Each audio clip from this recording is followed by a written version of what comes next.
আইএলটিএসের সব মডিউলেই paraphrasing skill যাচাই করা হয়। তাই রিডিং, রাইটিং, লিসেনিং এবং স্পিকিং যে মডিউলেই আপনি ভালো করতে চান না কেন, আপনাকে প্যারাফ্রেজিংয়ে অবশ্যই অনেক বেশি দক্ষ হতে হবে। আমি বলবো এর বিকল্প কোনো চিন্তাই করবেন না, বরং চিন্তা করবেন প্যারাফ্রেজিংয়ে কীভাবে অনেক দক্ষতা অর্জন করবেন। তো আপনি যেন প্যারাফ্রেজিংয়ে অনেক দক্ষতা অর্জন করতে পারেন, আজকের ক্লাসটি আমি সেইভাবেই সাজিয়েছি।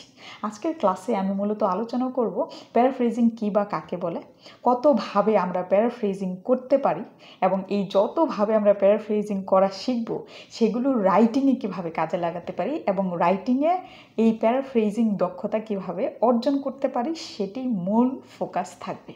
একটা কথা মনে রাখবেন, রাইটিং আপনি প্যারাফ্রেজিং ছাড়া শুরুই করতে পারবেন না, কারণ আপনি যে ইন্ট্রোডাকশন লিখবেন সেই ইন্ট্রোডাকশনে অবশ্যই কোয়েশ্চেনের প্যারাফ্রেজিং দিয়ে আপনার ইন্ট্রোডাকশন স্টার্ট করতে হবে। সো খুবই গুরুত্বপূর্ণ একটি ক্লাস আপনি করতে যাচ্ছেন, please watch the full video. তো চলুন প্রথমেই জেনে নেই প্যারাফ্রেজিং কী বা কাকে বলে। প্যারাফ্রেজিংয়ের খুব সহজ একটি সংজ্ঞা হলো অন্যের লেখা বা বক্তব্য নিজের মতো করে নতুনভাবে প্রকাশ করা। তবে আমি ডিটেইলে আপনাদেরকে বুঝিয়ে দিচ্ছি। প্যারাফ্রেজিং হলো কোনো লেখার মূল অর্থ ঠিক রেখে সেটি অন্যভাবে নিজের মতো করে প্রকাশ করা। তবে এখানে সবচেয়ে গুরুত্বপূর্ণ বিষয় হলো এই যে আমরা একজনের লেখা আমার মতো করে লিখলাম, এখানে লেখার ভাব বদলাবে না। মানে উনি যে বিষয়ে বা যে ভাবটি বজায় রেখে তার লেখাটি লিখেছেন সেই ভাব বদলাবে না, তবে বাক্য গঠন বা শব্দচয়ন বদলে যাবে। এই বিষয়গুলো ঠিক রেখে যদি আপনি প্যারাফ্রেজিং করতে পারেন তাহলেই আপনার প্যারাফ্রেজিংয়ে ভালো মার্ক আসবে। এখানে তিনটি বিষয় খুবই গুরুত্বপূর্ণ। প্রথমত হচ্ছে মূল বক্তব্যের কোনো পরিবর্তন হবে না, মানে অর্থের চেঞ্জ হবে না। দ্বিতীয়ত হচ্ছে নিজের মতো করেই অবশ্যই লিখতে হবে এবং ব্যাকরণগত কোনো ভুল করা যাবে না প্যারাফ্রেজিংয়ের সময়। তো এই তিনটি বিষয় মাথায় রেখে আমাদের প্যারাফ্রেজিং করতে হবে। তো চলুন এইবার জেনে নেই কতভাবে আমরা প্যারাফ্রেজিং করতে পারি। বিশেষ করে আমরা যখন প্যারাফ্রেজিং করব স্পিকিং এবং রাইটিংয়ে। আর আমাদের প্যারাফ্রেজিং স্কিল যখন টেস্ট করা হবে একদম ডিরেক্টলি, সেটি হবে রিডিং এবং লিসেনিংয়ে। যারা লিসেনিংয়ের প্যারাফ্রেজিং রিলেটেড ভিডিও আমার চ্যানেলে দেখেছেন তারা তো অবশ্যই অনেক বেশি উপকৃত হয়েছেন, আমি জানি। আর যারা লিসেনিংয়ের প্যারাফ্রেজিংয়ের ভিডিও এখনও দেখেননি তারা আমার চ্যানেলে গিয়ে লিসেনিং টিপস অ্যান্ড ট্রিক্স যে প্লেলিস্টে আছে সেই প্লেলিস্টে গিয়ে আমার লিসেনিং রিলেটেড প্যারাফ্রেজিংয়ের ভিডিওগুলো দেখে নিন, আপনার অনেক উপকারে আসবে, অনেক উপকারে আসবে, এটা বলার কোনো অপেক্ষা রাখে না। যাই হোক, চলুন আমরা কতভাবে প্যারাফ্রেজিং করতে পারি সেগুলো শিখে নিই। 5 ভাবে আমরা প্যারাফ্রেজিং করতে পারি। প্রথম যেভাবে আমরা প্যারাফ্রেজিং করতে পারি সেটি হলো শব্দের পরিবর্তন করে, অর্থাৎ সিনোনিমাস শব্দ ব্যবহার করে। যেমন এখানে আমি নিয়েছি মূল বাক্যটি হচ্ছে technology is changing the way we live. তো এইটি হচ্ছে আমাদের মূল বাক্য, এটিকে আমরা প্যারাফ্রেজ করব। আমাদের মেইন টার্গেট হলো এই মূল বাক্যে যে শব্দগুলো আছে সেগুলোর সিনোনিমাস এক্সপ্রেশন ব্যবহার করব বা সিনোনিম সরাসরি ব্যবহার করব। তো প্যারাফ্রেজড বাক্যটি হচ্ছে টেকনোলজির পরিবর্তে আমরা নিয়েছি মডার্ন ইনোভেশনস। তারপরে ইজ চেঞ্জিং আমরা নিয়েছি transforming the way we live, এর পরিবর্তে আমরা নিয়েছি আওয়ার লাইফস্টাইল। তো এখানে মোটামুটি সব শব্দগুলোই কী করা হয়েছে, সিনোনিমাস ওয়েতে ব্যবহার করা হয়েছে। আর আমরা যেমনটি বলেছিলাম আমাদের 3টি মূল বিষয় থাকবে। এক হচ্ছে ভাবের কোনো পরিবর্তন হবে না বা মিনিংয়ের কোনো পরিবর্তন হবে না। দেখেন, technology is changing the way we live, এইখানে যা মিনিং দিচ্ছে মডার্ন ইনোভেশনস আর ট্রান্সফর্মিং আওয়ার লাইফস্টাইল, সেম মিনিংই দিচ্ছে। আরেকটা ছিল যে আমরা অবশ্যই নিজের মতো করে লিখব। এখানে যেভাবে লেখা হয়েছে তার ঠিক আমি বলবো নিজের মতো করে লেখা হয়েছে, এখানে কপি পেস্ট কিছুই করা হয়নি। আর লাস্টের যে বিষয়টি ছিল সেটা হচ্ছে গ্রামার অবশ্যই ঠিক থাকবে। যেমন টেকনোলজি ইজ আসছে কারণ টেকনোলজি এখানে সিঙ্গুলার, কিন্তু মডার্ন ইনোভেশনস এখানে প্লুরাল হওয়ায় এখানে কিন্তু আমরা আর ব্যবহার করেছি। এই বিষয়গুলো মাথায় রেখে আপনাকে কী করতে হবে, সিনোনিমাস ওয়েতে আপনি প্যারাফ্রেজিং করতে পারবেন, এটি আপনার অবশ্যই কাজে লাগবে। আর এই সিনোনিমাস প্যারাফ্রেজিং আপনার সব ধরনের প্যারাফ্রেজিংয়েই একটু একটু ব্ল্যান্ড করতে হবে। যেমন ধরেন স্ট্রাকচার পরিবর্তন করে প্যারাফ্রেজিং করছেন, সেখানে অবশ্যই সিনোনিমাস এক্সপ্রেশন ব্যবহার করতে হবে। সো এই প্যারাফ্রেজিং আপনার সবগুলোতেই কাজে লাগবে। আর লিসেনিং এবং রিডিংয়েও যদি ভালো করতে চান, দেখবেন এই ধরনের প্যারাফ্রেজিং আপনাকে আইডেন্টিফাই করতে হবে। কারণ প্যাসেজে দেখবেন এক ধরনের মূল বাক্য দেওয়া আছে, সেটি কোয়েশ্চেনে গিয়ে সিনোনিমাস ওয়েতে প্যারাফ্রেজিং করে রেখে দিয়েছে। সুতরাং এই সিনোনিমাস প্যারাফ্রেজিং অনেক অনেক বেশি গুরুত্বপূর্ণ। এবার চলুন দ্বিতীয় যেভাবে আমরা প্যারাফ্রেজিং করতে পারি সেটি শিখে নেই। সেটি হলো বাক্যের স্ট্রাকচার পরিবর্তন করে। আমরা যেমন গ্রামার শেখার সময় শিখেছিলাম যে ট্রান্সফরমেশন অফ সেন্টেন্সই হচ্ছে বাক্যের স্ট্রাকচার পরিবর্তন করে আমাদের প্যারাফ্রেজিং করা। আসলে ট্রান্সফরমেশন অফ সেন্টেন্স যখন আমরা শিখেছি, আমরা ওয়ান কাইন্ড অফ প্যারাফ্রেজিং শিখেছি। তো এই ট্রান্সফরমেশন অফ সেন্টেন্স মূলত হয় যেমন বাক্যটি কমপ্লেক্স সেন্টেন্সে থাকলে আমরা সিম্পল করব, সিম্পল সেন্টেন্সে থাকলে কমপ্লেক্স করব, কম্পাউন্ড সেন্টেন্সে থাকলে সেটিকে কমপ্লেক্স করব অথবা সিম্পল করব। এগুলি হচ্ছিল আমাদের ট্রান্সফরমেশন অফ সেন্টেন্স। তো এখানে যদি খেয়াল করেন, আমি মূল বাক্যটি নিয়েছি একটি complex sentence. If people eat junk food regularly they may face health issues. তো এই মূল বাক্যটি আছে কমপ্লেক্সে, তো আমি কি করব, এই বাক্যটিকে সিম্পল করে ফেলব। তো কমপ্লেক্স সেন্টেন্সটা আমি লিখেছি ইফ দিয়ে, কন্ডিশনাল সেন্টেন্স, আর মূল বাক্যটি আমি নাউন ফ্রেজ ব্যবহার করে সিম্পল করব। তো দেখেন, if people eat junk food regularly, এই পুরো অংশটাকে আমরা নাউন ফ্রেজে নিয়ে আসবো, আর সেটি হলো regular consumption of junk food. এখানে নিয়েছে দে মে ফেস হেলথ ইস্যুস, আমি নিয়েছি may lead to health problems. আরেকটি বিষয় এখানে বুঝিয়ে দেই, ব্লেন্ডিং প্যারাফ্রেজিং, সেটি হলো দেখেন এখানে কিন্তু ইট এর সিনোনিমাস এক্সপ্রেশন নেওয়া হয়েছে কনজাম্পশন, আর এখানে লিড মে ফেস, এখানে আমরা নিয়েছি মে লিড, আর হেলথ ইস্যুস এর পরিবর্তে আমরা নিয়েছি হেলথ প্রবলেমস। তো এখানে কিন্তু ব্লেন্ডিং প্যারাফ্রেজিং হয়েছে। তো এরকম আপনি ভাইস ভার্সা করতে পারেন, মানে সিম্পল সেন্টেন্স থাকলে কমপ্লেক্স করবেন, কমপ্লেক্স সেন্টেন্স থাকলে সিম্পল করে ফেলবেন।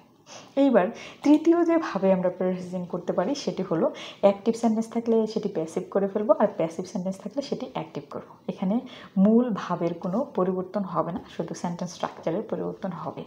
এটি কিন্তু আসলে সেন্টেন্স স্ট্রাকচার পরিবর্তন করে প্যারাফ্রেজিংয়ে আমি বলতে পারতাম, কিন্তু এটি আমি আলাদাভাবে শেখাচ্ছি কারণ এটি খুবই গুরুত্বপূর্ণ। এটি আপনাকে অবশ্যই রাইটিং টাস্ক 1-এ করতেই হবে, রাইটিং টাস্ক 2-তে তো করতে হবেই। আর এই ধরনের প্যারাফ্রেজিং আপনি লিসেনিংয়ে পাবেন, দেখবেন স্পিকার বলতেছে অ্যাক্টিভ সেন্টেন্স কিন্তু কোয়েশ্চেনে দেওয়া আছে প্যাসিভ সেন্টেন্স। রিডিংয়েও তাই, প্যাসেজে দেওয়া আছে অ্যাক্টিভ হয়তো, আর কোয়েশ্চেনে দেওয়া আছে প্যাসিভ। তো এইগুলো আইডেন্টিফাই করা এবং লিখতে পারা অবশ্যই আপনার প্যারাফ্রেজিং দক্ষতা, এবং এটি আপনার লাগবে কারণ এই স্কিল হাইলি যাচাই করা হয়, হাইলি। তো আমরা মূল বাক্য নিয়েছি technology has change the way we communicate, এটি আমাদের অ্যাক্টিভ সেন্টেন্স। তো অ্যাক্টিভ সেন্টেন্সের গঠন subject plus verb plus object, এটি একটি সাধারণ বাক্য থাকে। সেটিকে আমরা যদি প্যাসিভ করতে চাই তাহলে মূল যে বাক্যটি থাকবে সেটি আমাদের মেইন ফোকাস। এই মূল বাক্যের যে অবজেক্ট থাকবে সেটিকে আমরা সাবজেক্ট করে ফেলবো, আর তারপরে ভার্ব আসবে, যেমন এখানে হ্যাজ চেঞ্জড আছে, তো হ্যাজ চেঞ্জ যেহেতু আছে এর মাঝখানে একটি বিন বসাতে হবে আমাদের, তারপরে ভার্বের পাস্ট পার্টিসিপল এবং অবজেক্টকে সাবজেক্টকে অবজেক্ট করে ফেলবো, ডান। তো আমরা তাই করেছি। দেখেন দ্য ওয়ে উই কমিউনিকেট, এটাকে সামনে নিয়ে আসছি কারণ অবজেক্টকে সাবজেক্ট করতে হবে। The way we communicate has been transformed, আর এখানে দেওয়া আছে হ্যাজ চেঞ্জড। তো আমরা এখানে ট্রান্সফর্মড কেন লিখেছি, কারণ ব্লেন্ডিং প্যারাফ্রেজিং সিনোনিমাস এক্সপ্রেশন আমরা অবশ্যই ব্যবহার করব, কখনো এই চান্স মিস করব না, অবশ্যই সিনোনিমাস এক্সপ্রেশন ব্যবহার করব। বাই টেকনোলজি, তো এখানে টেকনোলজিকে আমরা কি করেছি, অবজেক্ট করে ফেলেছি কারণ এটা সাবজেক্ট ছিল। এইভাবে যদি আপনি অ্যাক্টিভকে প্যাসিভ করে ফেলেন বা প্যাসিভকে অ্যাক্টিভ করে ফেলেন, এটা একটি দারুণ প্যারাফ্রেজিং টেকনিক, আর সাথে অবশ্যই ব্লেন্ডিং সিনোনিমাস এক্সপ্রেশন ব্যবহার করবেন। তারপরে সেটি হচ্ছে 4 নাম্বার যেভাবে আমরা প্যারাফ্রেজিং করতে পারি সেটা হচ্ছে বাক্য ভেঙে ভেঙে লেখা অথবা বাক্য একত্রে লেখা। তার মানে মূল বাক্যটি বা মূল যে অংশ সেখানে দুটো বাক্য থাকতে পারে, সেটি আমরা প্যারাফ্রেজিংয়ের সময় একটি করে ফেলবো লেখার সময়, বিশেষ করে রাইটিংয়ে। আর হতে পারে মূল বাক্যটি একটি বাক্য, সেটিকে আমরা দুইটি করে ফেলবো বোঝার সুবিধার্থে। অথবা লিসেনিংয়ে দেখবেন এরকম আছে, এবং রিডিংয়েও এই ধরনের এক্সাম্পলের অভাব নেই। তো দেখুন আমি মূল বাক্য নিয়েছি air pollution is a serious problem it affects people's health. তো এই মূল দুটো বাক্যকে আমরা একটি বাক্যতে নিয়ে আসছি, সেটি হলো এয়ার পলিউশন। এখানে আমি একটি গ্রামার টেকনিক ইউজ করেছি, সেটাকে বলে অ্যাপোজিশন। সো আমি নিয়েছি এয়ার পলিউশন, কমা দিয়েছি, এয়ার পলিউশন সম্পর্কে এক্সট্রা একটি ইনফরমেশন এখানে দিয়ে রাখবো, which is a major issue. এটি কিন্তু এখানে উপরের সেন্টেন্সে আছে। Air pollution is a serious problem. এই সিরিয়াস প্রবলেমটা আমরা প্যারাফ্রেজিং করেছি সিনোনিমাস ওয়েতে আ মেজর ইস্যু, তারপরে কমা দিয়ে দিয়েছি। তো এটি কিন্তু একটি বাক্য নয়, এটি একটি ইনফরমেশন কার সম্পর্কে, এয়ার পলিউশন সম্পর্কে। তারপরের অংশ নিয়েছি has a negative impact on human health. এটিকে আমরা জুড়ে দিয়েছি আসলে এই অংশ থেকে, it affects people's health. Same এক্সপ্রেশনই দিচ্ছে, সেম মিনিংই দিচ্ছে, has a negative impact on human health. এটি একটু কঠিন টাইপের, but you should do that. আর আমার বই সবার জন্য আইএলটিএস রাইটিং টাস্ক 2তে এরকম এক্সাম্পল অনেক পাবেন, বিশেষ করে ইন্ট্রোডাকশন অংশে। যাই হোক, লাস্ট যেভাবে মানে পঞ্চম যেভাবে আমরা প্যারাফ্রেজিং করতে পারি সেটি অনেক বেশি গুরুত্বপূর্ণ। রাইটিংয়ে অবশ্যই এটি কাজে লাগাবেন এবং রিডিংয়ে দেখবেন এরকম এক্সাম্পল প্যারাফ্রেজিংয়ের কোনো অভাব নেই। বিশেষ করে আমি কিছুদিন আগে একটা ভিডিও দিয়েছি, সেটি হচ্ছে ইনফরমেশন ম্যাচিং রিডিংয়ের ক্ষেত্রে। সেই ভিডিওটি দেখতে পারেন, কত গুরুত্বপূর্ণ example paraphrasing, example versus generalisation paraphrasing, সেটি ওই ভিডিও দেখলে বুঝতে পারবেন। এখানে আমি খুব ভালোভাবে সুন্দর করে কোয়েশ্চেনের সাথে কানেক্ট করে বুঝিয়ে দিয়েছি। যাই হোক, এক্সাম্পল ভার্সেস জেনারেলাইজেশন প্যারাফ্রেজিং বিষয়টি কী? সেটি হলো মূল বাক্যে যদি এক্সাম্পল দিয়ে এক্সপ্রেশন করা থাকে তাহলে প্যারাফ্রেজ করতে গিয়ে আমরা জেনারেলাইজ করে ফেলব। যেমন এখানে আমি যে বাক্যটি নিয়েছি সেটি হচ্ছে Facebook, Instagram and Twitter are used by teenagers. তো দেখেন, আপনাকে যদি আমি জিজ্ঞেস করি ফেসবুক, ইনস্টাগ্রাম অ্যান্ড টুইটার এগুলো কিসের উদাহরণ, আপনি অবশ্যই বলবেন সোশ্যাল মিডিয়া। ঠিক, তার মানে এই যে ফেসবুক, ইনস্টাগ্রাম অ্যান্ড টুইটার এগুলো হচ্ছে সোশ্যাল মিডিয়ার উদাহরণ, মানে এক্সাম্পল দেওয়া আছে মূল বাক্যে। আমরা এটা প্যারাফ্রেজ করার জন্য জেনারেলাইজেশন করে ফেলবো, সেটা হচ্ছে সোশ্যাল মিডিয়া নিয়ে আসবো। ডান। এটাকে বলে এক্সাম্পল ভার্সেস জেনারেশন প্যারাফ্রেজিং। এগুলো দেখবেন রিডিংয়ের প্যাসেজে অনেক আছে। কোয়েশ্চেনে দেখবেন যে জেনারেলাইজড করে আপনাকে আনসার করতে হচ্ছে, কিন্তু প্যাসেজে খুঁজতে গিয়ে দেখবেন যে এক্সাম্পল হিসেবে দেওয়া আছে, অথবা এক্সাম্পল হিসেবে কোয়েশ্চেনে দেওয়া আছে আর প্যাসেজে দেওয়া আছে জেনারেলাইজড হিসেবে। এটি ধরতে পারা খুবই গুরুত্বপূর্ণ। আপনার রিডিংয়ে যত সমস্যা আছে তার অর্ধেক সমাধান এখানেই হয়ে যাবে যদি এটি বুঝতে পারেন। যাই হোক, আমরা এখানে আসি সোশ্যাল মিডিয়া প্ল্যাটফর্মস। এগুলো আসলে কিসের generalisation? Facebook, Instagram and Twitter. আর পপুলার অ্যামং টিনেজার্স, আর এখানে ব্যবহার করেছে আর ইউজড বাই টিনেজার্স। দেখেন, অনেক বেশি ইউজ হয় মানে এটা পপুলার, এই অর্থে আমরা একটা ভাবার্থ নিয়েছি হচ্ছে আর পপুলার অ্যামং টিনেজার্স, সেম মিনিংয়ে দিচ্ছে। সো এখানে নির্দিষ্ট নামগুলোকে আমরা কী করেছি, একটি শ্রেণীতে নিয়ে আসছি।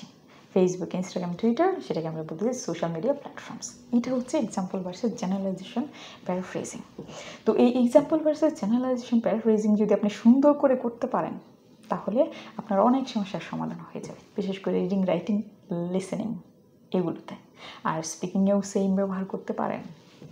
তো এইবার আমরা ভিডিওর মূল অংশে যাব, সেটি হলো এই যে প্যারাফ্রেজিং টেকনিকগুলো শিখলাম সেগুলো আমরা রাইটিংয়ে কীভাবে কাজে লাগাবো। একদম আমি কোয়েশ্চেন ধরে ধরে আপনাকে বুঝিয়ে দিচ্ছি।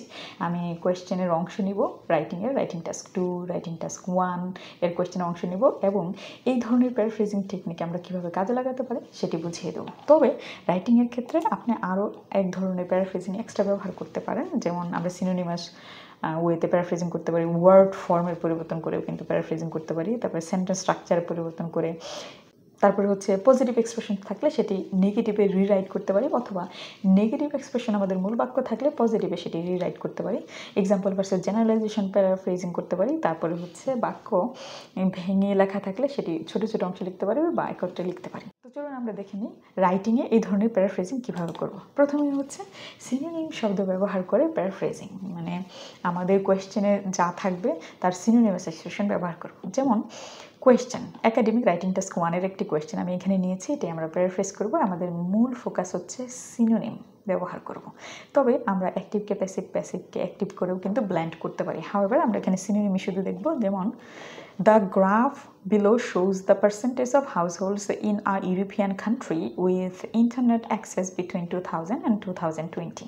তো এটা আমরা প্যারাফ্রেজ করব। আমরা নিয়েছি দ্য গিভেন চার্ট। দেখেন, বিলো শব্দটা আপনি কখনোই লিখবেন না, বিলো আমরা নিব না। তো আমরা কি করব, দ্য গিভেন চার্ট, এখানে গ্রাফ আছে আমরা নিয়েছি চার্ট, আর এখানে শোজ আছে আমরা নিয়েছি ইলাস্ট্রেট। দ্য পার্সেন্টেজ লেখা আছে, এখানে আমরা লিখেছি দ্য প্রপোর্শন অফ, এখানে হাউস হোল্ডস আছে, এখানে আমরা নিয়েছি home. In a European country আমরা লিখেছি ইন আ ইউরোপিয়ান নেশন। আর উইথ ইন্টারনেট অ্যাক্সেস আমরা লিখেছি had access to the internet, same meaning প্রকাশ করছে। Between 2000 and 2020। এখন আমরা এটাকে বিটুইন 2000 অ্যান্ড 2020 এটাকে আমরা অন্যভাবে লিখতে পারি ফ্রম দ্য ইয়ার 2000 টু 2020। এখন সেম মিনিং, বিটুইন দিলে মাঝখানে 2 ইয়ারের মাঝখানে অ্যান বসাতে হবে, আর যদি বিটুইন না দেই ফ্রম দেই তাহলে মাঝখানে 2 ইয়ারের মাঝখানে 2 বসাতে হবে। এখানে যা করেছি আমি সবই হচ্ছে সিনোনিম প্যারাফ্রেজিংয়ের উদাহরণ। অবশ্যই এটি আপনি করবেন। আজকে থেকে আপনার রাইটিং টাস্ক 1-এর ইন্ট্রোডাকশন লিখতে কোনোই সমস্যা হবে না। জাস্ট এই টেকনিক ব্যবহার করে রাইটিং টাস্ক 1-এর ইন্ট্রোডাকশন লিখে ফেলেন। আর হ্যাঁ, রাইটিং টাস্ক 1 রিলেটেড কোনো ভিডিও যদি চান অবশ্যই আমাকে কমেন্ট সেকশনে জানাবেন, আমি রাইটিং টাস্ক 1 নিয়ে ভিডিও বানানোর চেষ্টা করব। পরে যে টেকনিকটি আমরা কাজে লাগাতে পারি সেটি হচ্ছে ওয়ার্ড ফর্মের পরিবর্তন করে। কোয়েশ্চেনে মনে করেন এখানে আমি যে কোয়েশ্চেনটি নিয়েছি, the development of tourism has affected local cultures in many countries.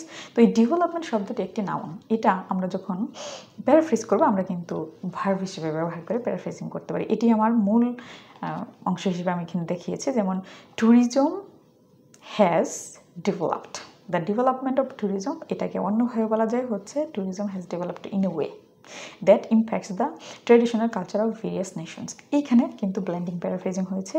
যেমন লোকাল কালচারকে বলেছি ট্রেডিশনাল কালচার, ভেরিয়াস নেশনসকে আমরা মেনি কান্ট্রিজকে বলেছি ভেরিয়াস নেশনস। তো এখানে ডেভেলপমেন্ট এবং ডেভেলপড এই শব্দ দুটো হয়েছে আমাদের মূল ফোকাস, কারণ ওয়ার্ড ফর্মের পরিবর্তন করেছি, নাউনকে ভার্ব করেছি। এভাবে কিন্তু আপনি প্যারাফ্রেজিং করতে পারেন। পরের যে প্যারাফ্রেজিং টেকনিক সেটি হচ্ছে সেন্টেন্স স্ট্রাকচার পরিবর্তন করে। এখন আমরা জানি অ্যাক্টিভ থাকলে প্যাসিভ করব, প্যাসিভ থাকলে অ্যাক্টিভ করব, কমপ্লেক্স সেন্টেন্স থাকলে সিম্পল করব, সিম্পল সেন্টেন্স থাকলে কমপ্লেক্স করব, কম্পাউন্ড সেন্টেন্স থাকলে সিম্পল অথবা কম্পাউন্ড বা কমপ্লেক্স করব। এই যে টেকনিক সেগুলো হচ্ছে সেন্টেন্স স্ট্রাকচারের পরিবর্তন। তবে এখানে যে আমি নিয়েছি সেটি কমপ্লেক্স সেন্টেন্স করেছি সিম্পল সেন্টেন্স থেকে। যেমন মূল কোয়েশ্চেনে আছে সাম people believe watching TV is bad for children. এই যে এটি আছে সেটি হচ্ছে আমাদের কি একটি সিম্পল সেন্টেন্স, সেটিকে আমরা কমপ্লেক্স করেছি it is believed by some people believe watching TV is bad for children, সেটি আমরা নিয়েছি সাম পিপল বিলিভ, এই অংশটুকুকে আমরা প্যাসিভ করে ফেলেছি it is believed by some. That television watching has a negative impact on young people, বাকি যে অংশ যা করেছি সেগুলো আমরা ইয়াং পিপল, চিলড্রেন এর সিনোনিম, এগুলো আমরা ব্লেন্ডিং প্যারাফ্রেজিং করেছি সিনোনিমাস এক্সপ্রেশন ব্যবহার করে। আমাদের মূল টার্গেট ছিল সেন্টেন্স স্ট্রাকচারের পরিবর্তন করা।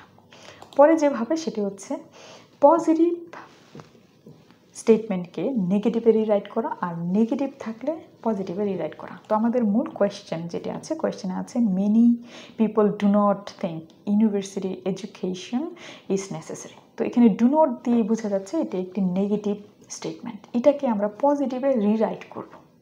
আমরা পজিটিভ রিরাইট করার মানেই হচ্ছে আপনি ওই সেন্টেন্সে কোনো নেগেটিভ শব্দ ব্যবহার করবেন না, মানে ডু নট, নট এ ধরনের শব্দ ব্যবহার করবেন না। তো দেখেন many people do not think, এটা আমরা নিয়েছি মেনি পিপল, এর পরিবর্তে নিয়েছি a large number of people. Do not থিঙ্কের পরিবর্তে নিয়েছি believe that, many people believe that higher education is unnecessary. তো দেখেন মিনিং কিন্তু same, many people do not think university education is necessary. তো এখানে মিনিং দিচ্ছে many people do not think university education is necessary, মানে অনেক মানুষ মনেই করে না যে ইউনিভার্সিটি এডুকেশনের দরকার আছে। আর আমরা এটাকে পজিটিভ রিরাইট যখন করলাম সেটি লিখেছি আ large number of people believe that higher education is unnecessary, মানে অনেক মানুষ বিশ্বাস করে ইউনিভার্সিটি এডুকেশন অপ্রয়োজনীয়। সেম মিনিং, কিন্তু এখানে স্ট্রাকচারের পরিবর্তন হয়ে গেছে, আমরা পজিটিভকে নেগেটিভে নিয়ে এসেছি এবং নেগেটিভকে পজিটিভে নিয়ে এসেছি। তো এই টেকনিক কাজে লাগিয়ে আপনি কিন্তু প্যারাফ্রেজিং করতে পারেন। পরের যেভাবে আমরা প্যারাফ্রেজিং করতে পারি সেটি সবচেয়ে গুরুত্বপূর্ণ, সেটি হলো এক্সাম্পল ভার্সেস জেনারেলাইজেশন। এটি নিয়ে অনেক কথা বলেছি যখন আমি আগের অংশে কথা বলতেছিলাম কাইন্ডস অফ প্যারাফ্রেজিং তখন। তো এখানে দেখেন আমাদের মূল কোয়েশ্চেন আছে computers have change the way people work. তো এটা আমরা প্যারাফ্রেজিং করেছি মডার্ন টেকনোলজি, কারণ মডার্ন টেকনোলজির একটি অংশ হচ্ছে কম্পিউটার। তো আমরা এটাকে কীভাবে প্যারাফ্রেজিং করেছি, একটি অ্যাপোজিশনে ব্যবহার করেছি, মডার্ন টেকনোলজি কমা স্পেশালি কম্পিউটার্স কমা। তো মডার্ন টেকনোলজি সম্পর্কে একটা এক্সট্রা ইনফরমেশন হিসেবে আমরা স্পেশালি কম্পিউটার্স এই শব্দটি ব্যবহার করেছি। তারপর যে হ্যাজ ট্রান্সপারেন্ট, এখানে চেঞ্জড দেওয়া আছে, এখানে ট্রান্সফার ব্যবহার করেছি। এই যে প্রফেশনাল ইনভায়রনমেন্টস, এখানে ওয়ার্ক এর সিনোনিমাস এক্সপ্রেশন হিসেবে ব্যবহার করেছে প্রফেশনাল এনভায়রনমেন্ট। এইভাবে কিন্তু আপনি রাইটিংয়ে প্যারাফ্রেজিং ব্যবহার করতে পারেন। তারপরে আসুন বাক্য ভেঙে ভেঙে লেখা বা বাক্য একত্রে লেখা, এই প্যারাফ্রেজিং আমরা করতে পারি। তো এইখানে আমি যে কোয়েশ্চেন এবং পুরো ইন্ট্রোডাকশনটা নিয়েছি প্যারাফ্রেজিং হিসেবে, এটি আমি নিয়েছি সবার জন্য আইএলটিএস রাইটিং টাস্ক 2 বইয়ের পেজ নাম্বার 24 থেকে। এই বইটি আপনি সংগ্রহ করতে পারেন, কারণ এই সবগুলো প্যারাফ্রেজিং টেকনিক আপনি এই বইয়ে পাবেন। বিশেষ করে রাইটিংয়ের ইন্ট্রোডাকশনের ক্ষেত্রে আমি সবগুলোই কাজে লাগিয়েছি। আপনি যদি খুব ভালোভাবে এই প্যারাফ্রেজিং শিখতে চান, অবশ্যই হয়তো আপনার মনে ইচ্ছা থাকবে যে হ্যাঁ, এই ধরনের প্যারাফ্রেজিং আমি আরও কীভাবে প্র্যাকটিস করতে পারি। This is the book, best book for writing. এইখানে আপনি সব ইন্ট্রোডাকশন এইভাবে প্যারাফ্রেজড করেই লেখা হয়েছে, কারণ এটা আমার লেখা, তাই আমার টেকনিক এখানে সব কাজে লাগানো হচ্ছে। যাই হোক, একটি প্যারাফ্রেজিং যদি আপনি সুন্দরভাবে করতে চান রাইটিং টাস্ক 2তে, তাহলে আমি আপনাকে বলবো এই যে বিপিএস এই টেকনিক অবলম্বন করবেন। তার মানে মনে করেন এটি কোয়েশ্চেন, এই কোয়েশ্চেনের আপনি প্যারাফ্রেজিং করবেন। তাহলে বি মানে হচ্ছে প্রথমে এই কোয়েশ্চেন সম্পর্কে একটি ব্যাকগ্রাউন্ড ইনফরমেশন সেন্টেন্স দেবেন, প্রথম সেন্টেন্স। দ্বিতীয় সেন্টেন্স হবে কোয়েশ্চেনের মূল কোয়েশ্চেনের প্যারাফ্রেজিং, এবং লাস্ট সেন্টেন্সটি হবে এস স্টেটমেন্ট। আপনি কী বলতে চাচ্ছেন সেটি সম্পর্কে একটি স্টেটমেন্ট দিয়ে দেবেন। আপনি পুরো প্যাসেজে কী বলবেন সেটি সম্পর্কে একটি স্টেটমেন্ট। তার মানে একটি ইন্ট্রোডাকশন লিখতে গিয়ে আপনি 3টি সেন্টেন্স ব্যবহার করবেন। যাই হোক, এইখানে যে কোয়েশ্চেন আছে সেখানে আমি বাক্য 2টো ছিল, সেটিকে একত্রে একটি লিখেছি। যেমন some people think the best way to reduce crime is to give higher prison sentences. Others believe there are better methods. এই দুটো সেন্টেন্সকে আমি একসাথে লিখেছি। সেটি হলো while some argue that imposing longer prison sentences can effectively deter crime, others contend that alternative strategies are more effective. তো এখানে simple দুটো সেন্টেন্সকে আমি কি করে ফেলেছি, এটাকে কমপ্লেক্স করে ফেলেছি। এইভাবে কিন্তু আপনি দুটো সেন্টেন্সকে একটি সেন্টেন্স, একদম রাইটিং টাস্ক 2 এর ডিরেক্ট এক্সাম্পল আমি এখানে ব্যবহার করেছি। এটি আপনার অনেক উপকারে আসবে। আর রাইটিং টাস্ক 2 এর জন্য ইন্ট্রোডাকশন লেখার ক্ষেত্রে এই ধরনের প্যারাফ্রেজিং টেকনিক যদি অনেক প্র্যাকটিস করতে চান, তাহলে সবার জন্য আইএলটিএস রাইটিং টাস্ক 2 বইটি সংগ্রহ করতে পারেন। সেখানে আপনি এগুলো প্যারাফ্রেজিং করতে পারবেন, কোয়েশ্চেন পড়বেন, অ্যানালিসিস করে দেখবেন যে হ্যাঁ, এখানে প্যারাফ্রেজিং টেকনিক ব্যবহার করা হয়েছে। যাই হোক, এই কয়েকভাবে আমরা প্যারাফ্রেজিং করতে পারি রাইটিংয়ে, এবং একদম কোয়েশ্চেন সহ বুঝিয়ে দিলাম। তো আমরা শিখে ফেলেছি কীভাবে বিভিন্নভাবে আমরা প্যারাফ্রেজিং করতে পারি এবং সেই টেকনিকগুলোই কীভাবে আমরা রাইটিংয়ে কাজে লাগাতে পারি। এইবার আমি আপনাদের সাথে 4টি পরামর্শ শেয়ার করছি। এই 4টি পরামর্শ অবলম্বন করলে আপনি খুব সহজেই রাইটিংয়ে প্যারাফ্রেজিংয়ে দক্ষ হয়ে যাবেন। প্রথম যে পরামর্শ আমি আপনাদের দেব সেটি হচ্ছে আপনি প্রতিদিন অবশ্যই রাইটিং টাস্ক 1 এবং রাইটিং টাস্ক 2 এর কোয়েশ্চেন প্যারাফ্রেজিং করবেন। এই ডেইলি প্র্যাকটিস যদি আপনি করতে পারেন, তাহলে দেখবেন আপনি প্যারাফ্রেজিংয়ে অনেক দক্ষ হয়ে উঠছেন। আপনি কি করতে পারেন, একটি চ্যালেঞ্জ নিতে পারেন। আর সেই চ্যালেঞ্জটি হলো সবার জন্য আইএলটিএস রাইটিং টাস্ক 2 বইয়ের লাস্টের যে চ্যাপ্টার আছে, সেই চ্যাপ্টারে আমি 50টি কোয়েশ্চেন ব্যবহার করেছি, শুধু কোয়েশ্চেনের লিস্ট দিয়েছি। আপনি কি করবেন, প্রতিদিন একটি করে কোয়েশ্চেন প্যারাফ্রেজিং করবেন। তো 50 দিন লাগবে। তো এই 50 দিনে আপনি কিন্তু প্যারাফ্রেজিংয়ে দক্ষ হয়ে উঠবেন। আর যদি না হয়, আপনি যদি প্যারাফ্রেজিংয়ে দক্ষ না হন, তাহলে অবশ্যই এই ভিডিওতে এসে একটি কমেন্ট করে যাবেন যে প্রতিদিন একটি করে প্যারাফ্রেজিং প্র্যাকটিস করেও আমি প্যারাফ্রেজিংয়ে রাইটিংয়ে দক্ষ হতে পারি না। অবশ্যই আমাকে জানাবেন। পুরো ভিডিও কাজে লাগিয়ে অবশ্যই এই প্যারাফ্রেজিং টেকনিক অবলম্বন করবেন। এবার দ্বিতীয় যে পরামর্শটি আমি আপনাদেরকে দেব সেটি হচ্ছে টপিক স্পেসিফিক ভোকাবুলারি শিখবেন এবং সেগুলোর সিনোনিম শিখে রাখবেন। যেমন ধরেন, স্কুল শব্দটির সিনোনিম হচ্ছে এডুকেশনাল ইনস্টিটিউশন, টিচার হচ্ছে টিউটর, এডুকেটর, এরকম। তো এগুলো কিন্তু আহামরি কোনো সিনোনিম না, কিন্তু এগুলো অবশ্যই প্র্যাকটিসে রাখবেন। প্রতিদিনই এগুলো একটু একটু দেখে রাখবেন, সহজ সহজ সিনোনিম, কারণ এগুলো যেন শুনেই বা দেখেই আপনার সাথে সাথে মনে হয়ে যায় হ্যাঁ, এটির সিনোনিম হচ্ছে ওটি। এটি যদি মনে রাখতে পারেন, তাহলে রিডিংয়ে, লিসেনিংয়ে বিশেষ করে অনেক ভালো করবেন, এবং রাইটিংয়ে তো অবশ্যই। তো এই টপিক স্পেসিফিক ভোকাবুলারি শেখার জন্যও আমি আপনাকে সাজেস্ট করব সবার জন্য আইএলটিএস রাইটিং টাস্ক 2 বইটি, কারণ এই বইয়ে দেখবেন টপিকের সাথে কানেক্ট করে যত কলোকেশন আমি ব্যবহার করেছি সেটি স্যাম্পল আনসারে ব্যবহার করা হয়েছে, এবং সেগুলোর বাংলা মিনিং কিন্তু আমি দিয়ে দিয়েছি। দেখবেন স্যাম্পল আনসার দেওয়া হয়েছে, সেই স্যাম্পল আনসারের সাথে বোল্ড করে আমি টপিক স্পেসিফিক ভোকাবুলারিগুলো দিয়ে দিয়েছি এবং নিচেই সেগুলোর বাংলা মিনিং দিয়ে দিয়েছি।